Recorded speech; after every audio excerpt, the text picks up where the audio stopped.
Howdy folks, hope you all had a great weekend. Forget about it, it's Monday, and sorry.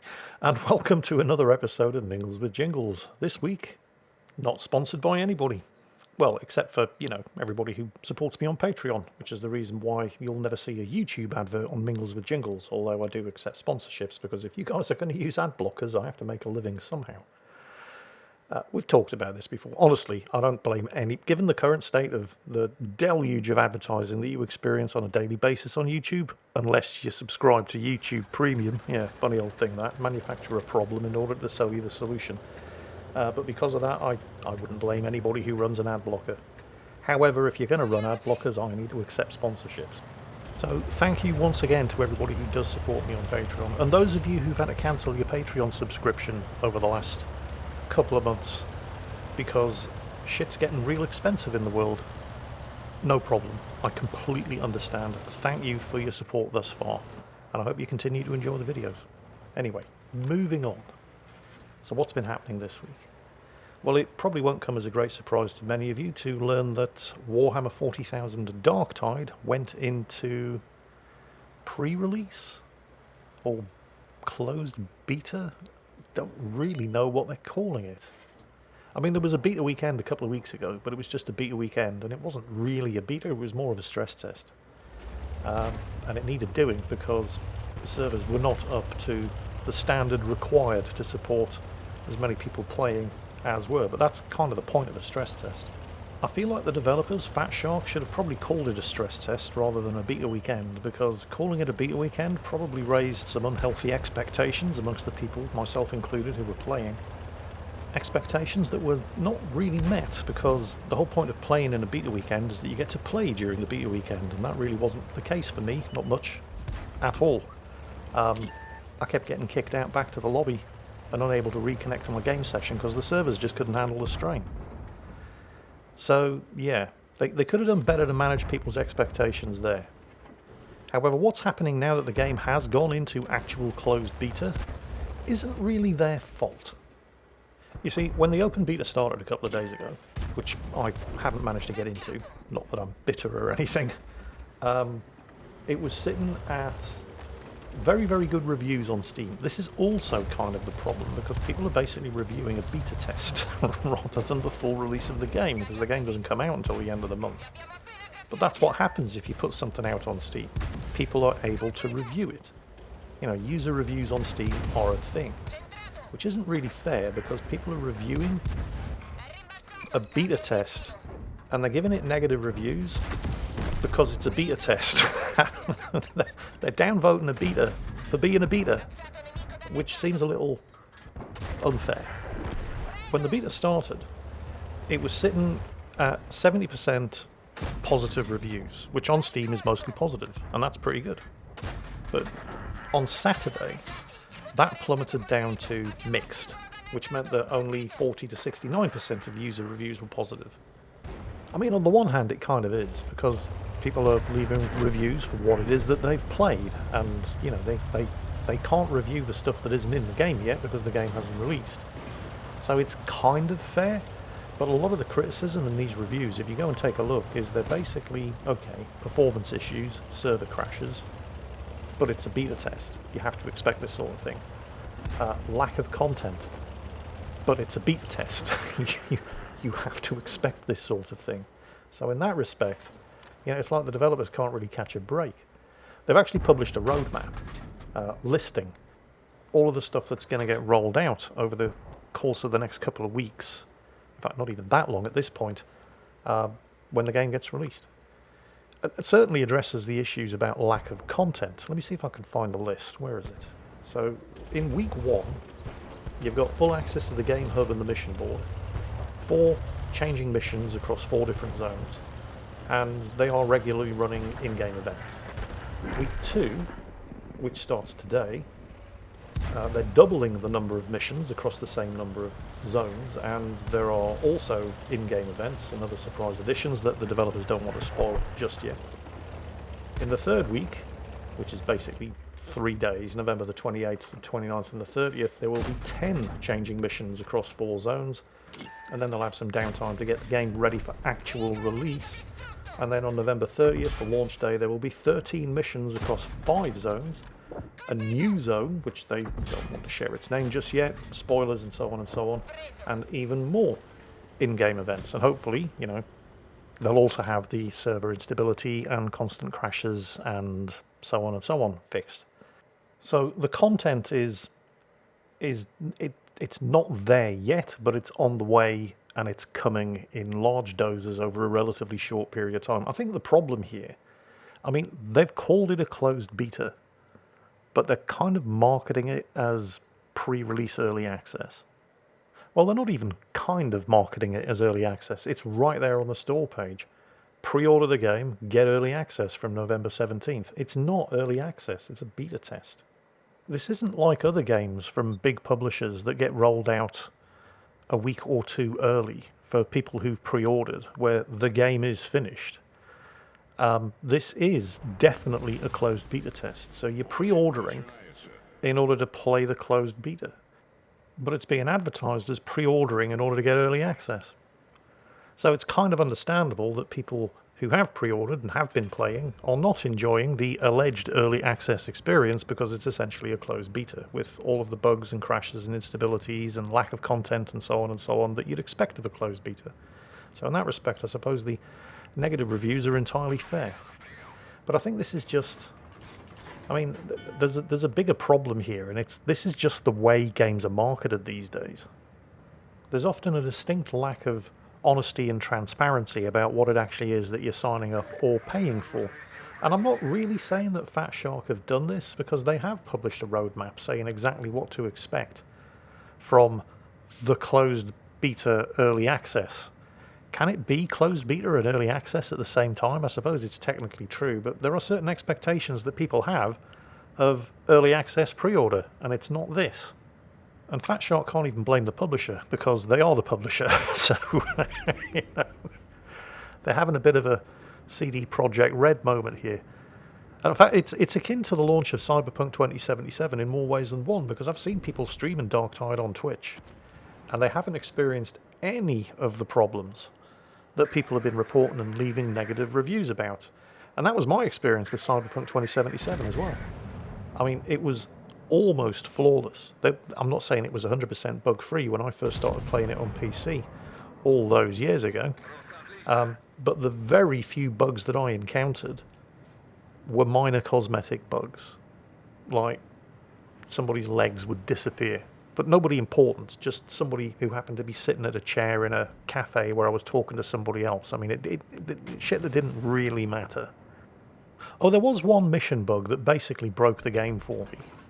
If you didn't go through the mission in the exact way that the developers expected you to, it would break the mission and render it completely undoable, which is a big problem in an open world game where you're supposed to have the freedom to approach the missions in the way that you want, which was the case for most of the other missions and quests in the game, but there was just this one. But other than that, I never experienced any game-breaking bugs in Cyberpunk 2077. And it seems to be kind of the same thing for people who are playing Darktide at the moment. Some people can't even play the game. They can't get past the loading screens. Or the second they get into a lobby and join a group, the game just crashes and kicks them out. Or they have to reinstall. And yet other people are having a great time. I've been watching people streaming it, and they're having no problems whatsoever. There's no performance issues, there's no instability issues.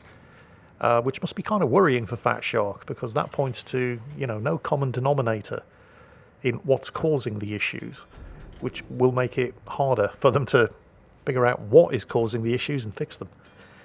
They've still got a couple of weeks, fingers crossed, because I really enjoyed Vermintide 2, and Darktide is basically Vermintide 2 except Warhammer 40,000, so it's instantly better. Oh, I need to check what I'm saying here. What I mean to say is, if you take Vermintide 2 and put it in the Warhammer 40,000 universe, it has the potential to be instantly better and more enjoyable. But it also has the potential to go horribly, horribly wrong, which may very well be the case unless Fat Shark can sort out these instability and performance issues before November the 30th. So fingers crossed, hopefully they can, because I'm very, very much looking forward to playing this game. quick edit. I'm back. This is now actually half an hour later, because right as I was saying that, I realised, hang on a minute, I pre-ordered Darktide. And yeah, it was available for me to download, install, and have a go. And I played through the prologue, and I had no performance issues, no crashes, everything worked just fine. So good news for me, at least. And I know what I'm going to be doing after I finish recording this episode of Mingles with Jingles. Straight back into Warhammer. In other news, have you ever heard of the YouTuber That Friendly Guy? I'd never heard of him until I came across this article on the PC Gamer News website. Apparently his speciality is completing games without killing anybody. Hence his name, That Friendly Guy. Apparently he has 710 hours logged on Escape from Tarkov without a single kill. I was thinking, how can... But yeah, I suppose. I mean, the objective in Escape from Tarkov isn't actually to kill other players. It's just other players will get in the way of you trying to get loot and attempt to kill you and loot the stuff that you have collected. But the objective of the game is to get loot and get out. It's not to kill other people. You often have to kill other people in order to complete those objectives. But, well, apparently you don't, because That Friendly Guy has logged 710 hours in Escape from Tarkov, apparently very successfully, without ever killing anybody.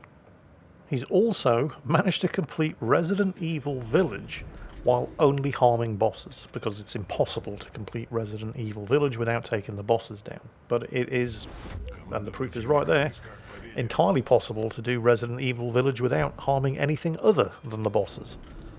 So he recently set his sights. I mean, you can kind of understand how this sort of thing might be possible in a role-playing game, or a stealth shooter, for example, where it's possible to get to the objectives by stealthing your way around and so on and so on. But he recently set his sights on achieving maximum level in Modern Warfare 2 without ever killing anybody in a team shooter. So how the hell is that possible? Now, I expect many of you, like me, my initial reaction was, well, you know, it's like getting to tier 10 in World of Tanks and World of Warships. You don't have to be any good. You just have to be patient. You know, anybody can unlock a tier 10 tank or a tier 10 ship. You just have to lose enough games. Eventually, you'll accumulate enough experience to get there. It's not a question of being good. It's just a question of playing enough. And eventually, anybody, regardless of how bad they are, will be being bad at tier 10. So my initial reaction on hearing the news that That Friendly Guy had managed to make it a maximum level in Modern Warfare 2 without killing anybody was basically that. Alright, so you basically just bummed around at the back of the map, letting your team carry you for as long as it took to accumulate the experience to get the maximum rank. No, that's actually not what he did. That would be one way of doing it, but that's not how That Friendly Guy did it. In fact, his statistics, you'd think that somebody who was doing nothing on a Modern Warfare 2 team would be dragging the team down and would have a negative win-to-loss ratio, but he actually had a 1.4 win-to-loss ratio. So he must have been doing something right, because over the number of games that he played, over the 24 hours of playtime that it took him to get to maximum level, he must have been doing something beneficial, even if it wasn't killing members of the enemy team. His actual stats were a 1.4 win ratio, 0 kills and 2,678 deaths over the 24 hours of playtime that it took him to reach maximum level. So if he wasn't being shit, but he also wasn't killing anybody, how did he have a beneficial impact on the outcome of the match for his team? Simple. And this is something that kind of applies to World of Tanks and World of Warships as well. He just played the objectives. You see this in World of Tanks, although to a lesser degree. But you see it more often in World of Warships. I mean, in World of Tanks there are usually only two objectives. Kill everybody on the enemy team, or capture the base. But in World of Warships you see it more because there are multiple objective points, usually, unless you're unlucky and you get a standard battle. But usually the default game mode is something like Domination, where there are multiple capture points. And you see it over and over again, where teams lose because they're just farming kills and damage, and they don't bother playing the objectives. And that's what That Friendly Guy did. He didn't kill a single player in 24 hours. He suffered 2,678 deaths, but he played the objectives, and more often than not, his team won. and he made it to maximum rank without ever getting a kill. Admittedly, some of the tactics that he employed probably made him less than popular with the rest of his teammates. For example, there's a game mode called Kill Confirmed, where you have to collect dog tags from fallen enemies. And he didn't kill any of the enemies, but he maxed out his speed and mobility and basically ran around the map hoovering up the dog tags. But that was playing the objectives. In capture mode, he basically used the riot shield to hold down capture points, despite heavy enemy fire. Played the objectives, and it resulted in more wins than losses, even though he wasn't killing anybody. It wasn't even that he wasn't using weapons. He would keep a rocket launcher handy and would use it against drones because, you know, that doesn't count as a kill and it helps the team. And he would also help the team whenever he got streak bonuses, like calling in drones and airdrops. So he was supporting the team. He was a beneficial team player. He just wasn't killing anybody. He was playing the objectives and supporting the rest of the team who were killing people. While we're on the subject of players who like to support their teams, it turns out that there's a big problem in that regard in Overwatch 2. I mean, Overwatch 2 has a lot of problems. I think the biggest one being that there's absolutely nothing in Overwatch 2 that justifies it being called Overwatch 2. It's basically Overwatch 1 with a large patch, which is a problem if you enjoyed playing Overwatch 1, because now you can't. You have to play Overwatch 2. And the biggest problem with playing Overwatch 2 is that nobody's playing support. Blizzard recently said, with the move to 5 versus 5, we're seeing longer queue times than we'd like for both tank and damage players, which means that nobody's queuing up as anything other than a tank and damage player. So why aren't people queuing up to play as support? Because it's hard, it's boring, and it's thankless. So they've tried to address this with the addition of bonuses for people who queue up as support. So, for example, right now you get 500 experience for your first game of the day queued at support, and with every game after that rewarding 100 experience. But that's only 1% of a level. I mean, that's not really any kind of incentive for people to pick an underappreciated role. But the lack of people playing support is leading to queue times that are just ridiculous for anybody other than a support player. I saw a screenshot on the role select page over on PC Gamer's news website, where if you were queuing as a tank, you had to wait 20 minutes to get into a game. An average 8-minute queue time if you were queuing as damage, but if you queued as support, it was less than a minute. Basically, instant queues if you were queuing as support. But the fact that the tanks were still having to wait 20 minutes means that nobody is queuing as support, despite the instant game queues. So there has to be a good reason for that. And it can't be because support is fun to play. Otherwise, people would be playing it. And I used to love playing support in Overwatch 1. I mean, my two most played characters were D.Va, even though she's a tank, and Mercy, who is like the definitive support player. Because it was fun. It was rewarding in a way that it just isn't in Overwatch 2. So Blizzard have promised to address this, although they haven't specified exactly how they're going to make support a more fun and interesting role to play. But they need to do something, and they need to do it fast, because this is probably the number one issue affecting Overwatch 2 right now. Aside from the fact that there's absolutely no reason for it to be called Overwatch 2, because it's basically just Overwatch 1 with a few tweaks and patches.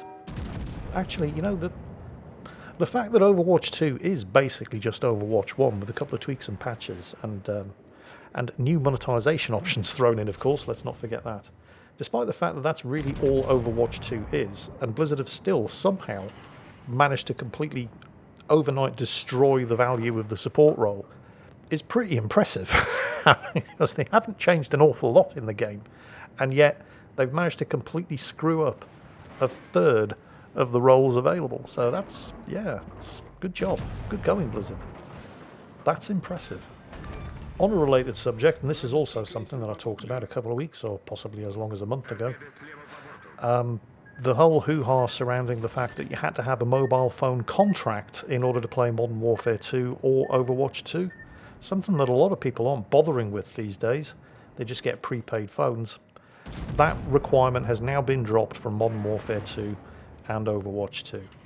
Blizzard Activision were just taking too much shit over it. I mean, it still seems completely ridiculous to me that you still require a mobile phone in order to play a PC title. I mean, I'm not expecting to play it on my phone. I have a PC for this, but I still require a phone to play these games. I mean, that's just ridiculous. But at least any kind of phone will now work, not just ones that tie you to contracts with mobile phone companies. So I suppose that's progress. I mean, we should be grateful for small mercies. So if you did want to get into Modern Warfare 2 or Overwatch 2 and you couldn't because you didn't have the right phone, now you can. So yeah, I like to try to end these videos on a high note. I mean, it's not much of a high note. It's something that should never have been a problem in the first place, but hey, fixed is fixed. And on that bombshell, that's it for this week's episode of Mingles with Jingles. I hope you've enjoyed it. I hope you're all going to have a great week. I hope you had a fantastic weekend. And as always, take care, stay safe, and I'll catch you next time.